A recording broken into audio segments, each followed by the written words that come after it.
கர்நாடக மாநிலத்தில் கடந்த சில நாட்களாக நடந்து வந்த துணிகர கொள்ளை சம்பவங்கள் ஒட்டுமொத்த நாட்டையும் மிரள வைத்திருக்கிறது. முதல் சம்பவம் கர்நாடக மாநிலத்தில் உள்ள ஃபீதர் டவுன் சிவாஜி சவுச் என்ற இடத்தில் நடந்தது. ஏடிஎம்களுக்கு பணம் நிரப்புவதற்காக பேங்கிலிருந்து பணத்தை எடுத்துக்கொண்டு புறப்பட இருந்த செக்யூரிட்டிகளை 2 மர்ம நபர்கள் துப்பாக்கியால் சுட்டுவிட்டு 93 லட்சத்தோடு தப்பி ஓடியிருக்கிறார்கள். பட்டப்பகலில் பலர் கண்முன் நடந்த இந்த சம்பவத்தில் ஒருவர் நிகழ்விடத்திலேயே கொடூரமாக கொல்லப்பட்டிருக்கிறார். இந்த சம்பவம் நடந்த அடுத்த சில நாட்களில் கர்நாடக மாநிலம் மங்களூர் அருகே உள்ள கூட்டுறவு வங்கியில் ஒரு கொள்ளை சம்பவம் நடந்தது. சம்பவத்தன்று காலை 11 மணி அளவில் திடீரென வங்கிக்குள் புகுந்த முகமூடி கும்பல் கைத்துப்பாக்கி மற்றும் கத்தியை காட்டி பணியிலிருந்த ஊழியர்களை மிரட்டியது. இதனால் அச்சமடைந்த அவர்கள் அதிர்ச்சியில் உறைந்து நின்ற நிலையில் அந்த கும்பல் 4 கோடி ரூபாய் மதிப்பிலான தங்க நகைகள் மற்றும் 2 லட்சம் ரூபாய் பணத்தை அள்ளிச் சென்றது.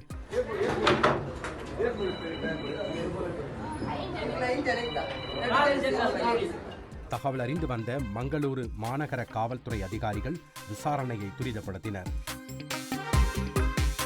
அப்போது வங்கியில் இருந்த சிசிடிவி கேமராக்கள் வேலை செய்யாதது தெரிய வந்தது.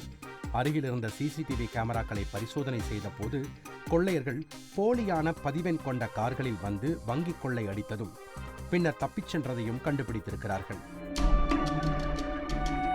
இந்த சம்பவம் நடந்த அடுத்த சில நாட்களில் கேரளாவைச் சேர்ந்த சூபி என்ற பாக்கு வியாபாரி மைசூர் நகரின் HD கோட்டை பகுதிக்கு காரில் பணத்துடன் பயணித்திருக்கிறார்.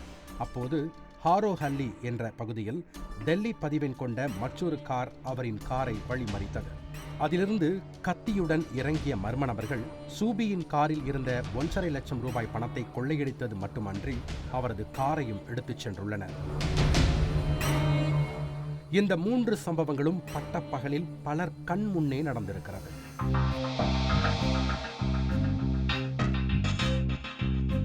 தொடர் கொள்ளைகளால் கர்நாடக காவல்துறை கதிகலங்கி வந்த நிலையில்தான் மங்களூரில் கொள்ளையடித்த கொள்ளையர்கள் மீது கர்நாடக போலீசார் துப்பாக்கிச்சூடு நடத்தி கைது செய்திருக்கிறார்கள். கொள்ளையர்கள் கருப்பு நிற ஃபியட் காரில் தப்பிச் சென்றதை அறிந்த போலீசார் சுங்கச்சாவடி உள்ளிட்ட பல்வேறு பகுதிகளில் பொருத்தப்பட்டிருந்த சிசிடிவி கேமரா காட்சிகளை வைத்து விசாரணை மேற்கொண்டனர். விசாரணை முடிவில் முருகண்டி தேவர் என்பவரை மடக்கி பிடித்து விசாரித்திருக்கிறார்கள். அதில்தான் வங்கிக் கொள்ளையில் முழு பின்னணியும் தெரிய வந்திருக்கிறது. தமிழகத்தின் நெல்லை மாவட்டத்தை பூர்வீகமாக கொண்ட முருகண்டி மும்பையில் செட்டில் ஆகியிருக்கிறார். அங்குள்ள நண்பர்களோடு சேர்ந்து குற்ற செயல்களில் ஈடுபட்டு வந்ததாக சொல்லப்படுகிறது. கடந்த 2 மாதங்களாக முருகண்டி மங்களூர் கூட்டுறவு வங்கியில் கொள்ளையடிக்க திட்டம் தீட்டியிருக்கிறார். அதற்காக 6 பேரை கூட்டு சேர்த்து களத்தில் இறங்கியது விசாரணையில் தெரிய வந்திருக்கிறது. விசாரணை முடிவில் போலீசார் முருகண்டியையும் அவரது கூட்டாளிகள் 3 பேரையும் நெல்லையில் வைத்து கைது செய்திருக்கிறார்கள். அவர்களிடமிருந்து 1.5 கோடி ரூபாய் மதிப்புள்ள 2 கிலோ தங்க நகைகள், 2 நாட்டு துப்பாக்கிகள், 3 தோட்டாக்களை பறிமுதல் செய்திருக்கிறார்கள். கொள்ளையர்கள் 3 பேரையும் போலீசார் விசாரணைக்காக மங்களூர் அழைத்துச் சென்றனர். அப்போது கர்நாடக கேரள எல்லையான தலப்பாடி அலங்காரு என்ற இடத்தில் குற்றவாளிகளில் ஒருவரான கண்ணன் மணி என்பவர் உடைந்த பாட்டிலை கொண்டு போலீசாரை தாக்கியதாக கூறப்படுகிறது. இதில் 3 போலீசார் காயமடைந்த நிலையில் தற்காப்புக்காக கண்ணன் மணி மீது துப்பாக்கிச்சூடு நடத்தியிருக்கிறார்கள். காயமடைந்த கண்ணன் மணியை மீட்ட போலீசார் மருத்துவமனையில் சிகிச்சைக்காக அனுமதித்திருக்கிறார்கள். இந்த கொள்ளைக்கு உள்ளூரைச் சேர்ந்தவர்கள் உதவியிருக்கக்கூடும் என்ற கோணத்தில் போலீசார் தொடர் விசாரணை நடத்தி வருகிறார்கள். விசாரணை முடிவில்தான் அனைத்து உண்மைகளும் வெளிவரும்.